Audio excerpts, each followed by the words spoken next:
Trials of Osiris, the 3v3 elimination-based PvP event that comes around every weekend inside of Destiny, is supposed to be, and I quote, the competitive in-game PvP experience, and I think we missed the mark a little bit. It's extremely casual, and people ask me all the time, like, Pwn, why don't you do streams every weekend of Trials like all the other streamers do? And it's because I don't really enjoy it. There's a few reasons as towards why I can't stand it, because it's still, like Destiny presents throughout their game, too many crutches, too many casual elements, all these handicaps for the less skilled players. And even in regular Crucible, I don't agree with it, but I understand why it would be there.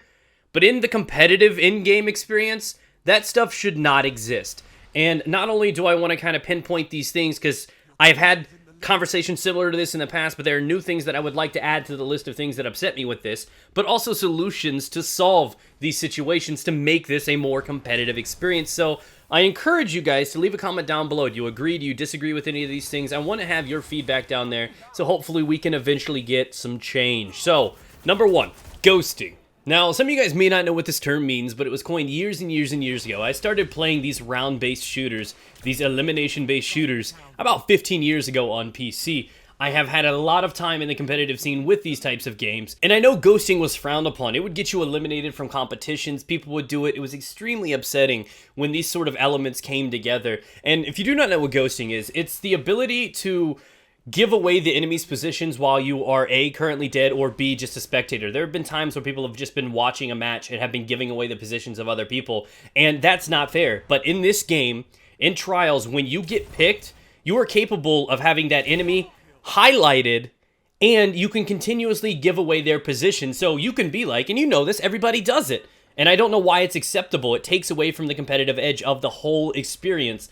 But you'll get killed, and you'll be like, oh, he just went left, he went left. Oh, you can get my res, you can get my res. Oh, two on my body. The fact that those callouts exist really hurts the entire experience. After you're dead, you should be of no value to your team. You screwed up, and it should be over right there. And I can't stand that that is something that exists. It hurts the experience as a whole, and I feel like they need to just strictly remove that. Not alter it, but pull that out of the game altogether. When you get killed, you should be forced to spectate one of your other surviving players, and that's how it should go. Number two, the rotating maps need to be a thing. That way people have to change their playstyles up. Maybe this game you use Mida, maybe the next game it's more of a map for the last word. You need to have some variety, especially for those people that play this all weekend long. The fact that it's only one set map is a disgusting experience. It's boring, it's repetitive, and if I've got 3 characters I want to take to the lighthouse, assuming there are no losses involved, that's still 21 straight matches on the same exact map.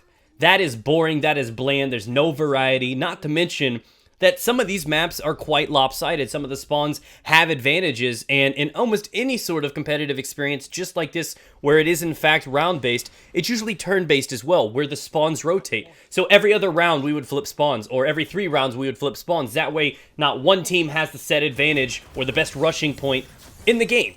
So to me, that's a no-brainer. Just the rotating maps, the rotating spawns, that's to keep the experience fresh and fair. People have been asking for this for a long time. There's not a single person that would probably be against this change. Most of them are for it. Why it's not happened yet, I don't know. But that's a disappointing factor. Now, another one, and oh my god, this one puts the sigh in Osiris. This is the one that probably held the most weight to me. This is the one that pretty much stopped me from regularly playing Trials of Osiris. The overshields on a revive. Now to me, and this is opinion, this doesn't mean I'm right and you're wrong, but I don't think revive should be in a round-based elimination shooter, period. They've recently been added into games. I don't understand it personally. If you get picked, you overextend, you die, you lost the advantage, and you're going to have to make up for it and learn from that experience. You should not be given a second chance inside the round. That completely defeats the purpose if you can be revived multiple times. Even more so, you get an extra gift of a shield on top of that? That's as big a handicap as you can get. Hey, congratulations on fucking up and dying. Here's an extra shield to make it so you don't suck as hard next round.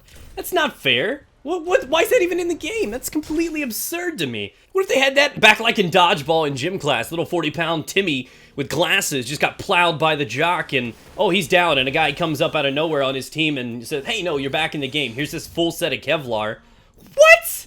So handicapping somebody that's made a mistake is absolutely crazy in my opinion. It's one of the worst ideas in a game, and I honestly think it's just because when you revive somebody in PvE, it's in PvP and they've just never changed it. But they do need to separate those two experiences, and they need to do that big time. It's the main reason why I don't play Trials every weekend. Not only does the guy that got picked get that overshield, but the guy reviving him does too. That's too cheesy to be in a competitive experience.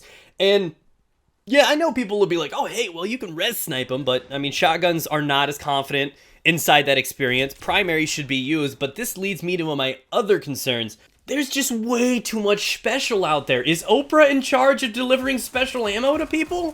Why does everybody have so much special ammo? It's only 3v3 too. So you get it that, unlike in 6v6 where you can actually blow through a considerable amount of special ammo fighting multiple targets, you're not going to have that many opportunities. So at any given time, by the time you're 3 or 4 rounds in, most teams are going to have upwards of 10 shots of special in the reserve. And that's crazy to me. I think that's just crazy. They're called special weapons for a reason. They're not called common weapons because that's all you use. They're supposed to be rare. They're supposed to be kind of limited because they are capable of one-shot killing, and that's extreme advantage.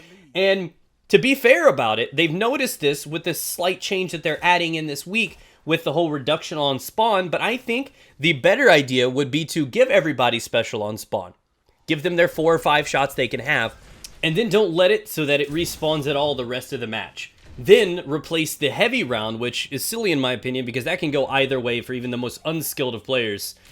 But you replace the heavy ammo spawn with a special ammo spawn. That way people still fight for it, it's still valuable, people want their sniper and shotgun ammo, but it's just not such an overwhelming presence that people are going to have to pace their shots and actually start using primary, well, as a primary. And that's just how I feel on it. That's how I would fix that problem. A lot of people aren't happy with heavy, a lot of people like waving it off. Get rid of it entirely, make special a little bit more rare of a situation, and you're going to have a cool experience. Next up on the list, and this one is kind of an obvious one because this affects everything in the base game, but we're talking about lag and the error codes. Getting knocked out of a game due to a caterpillar or freaking buffalo or whatever it is that knocks you out of your game is upsetting, and it happens. Those are obvious ones. I'm not going to touch on those. The other one that's important to me in Trials more so than, you know, basic pubs or sixes is the unfair advantages that a couple of the subclasses have. You need subclass balance, or people are just naturally going to have extreme advantages. The case in point is Sunsinger is just really, really strong right now. Firebolts are really, really strong. And Shade Step on the Night Stalker class is ridiculous. Not to mention the combo between the grenades. It's way too lethal, and it's got an advantage over almost every other subclass in the game. The evasiveness for Shade Step, and seeing as how only one subclass in the game out of 9 can do that, is completely unfair. That's not balance. I think they need to prioritize proper balance for the subclasses for something like Trials to work properly. Now, that's just me. Another one, and this would probably be the final one, is the reward system. Now, I'm not talking the fact that I played the first week, I got to the lighthouse every time, and I own every gun. I have no need to go to the lighthouse anymore, and I didn't after the first week. I had no drive, no reason to play Trials because the rewards, I mean, I've already got them. But even at the end game, the activity rewards, where's the legendaries? I mean, we completed a match just like we do regular Crucible. Sometimes somebody will get a coin, sometimes somebody will get a Blue Ingram. Come on now, let's be serious. So you guys have anything you want to add to it, any concerns, leave them down in the comment section below. I want to thank you guys for watching the video. Leave me your feedback. This is what I think will improve the experience. I think they need to have a removal of the ghosting ability, like spectating people after you're dead. I think they need to limit the special ammo, work on that a bit, and the rotating spawns in one map thing, that needs changed as well. More importantly, the overshields as a stupid idea, it just needs completely stripped from the game. That just does not belong in a competitive experience, despite the fact that you can res snipe someone. It's just dumb. People that defend overshields are clearly just Donald Trump supporters. The end. Thanks for watching, guys. Stay moist.